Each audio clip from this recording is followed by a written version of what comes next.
حدیث نمبر 30۔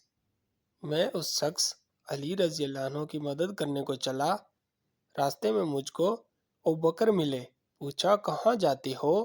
میں نے کہا اس شخص علی رضی اللہ عنہ کی مدد کرنے کو جاتا ہوں۔ ابوبکر نے کہا اپنے گھر کو لوٹ جاؤ۔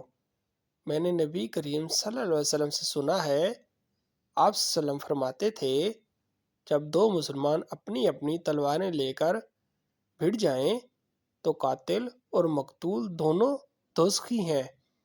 میں نے عرض کیا یا رسول اللہ، قاتل تو خیر ضرور دوزخی ہونا چاہیے، مقتول کیوں؟ فرمایا وہ بھی اپنے ساتھی کو مار ڈالنے کی حرص رکھتا ہے، موقع پاتا تو وہ اسے ضرور قتل کر دیتا۔ دل کے عزم صمیم پر وہ دوزخی ہوا۔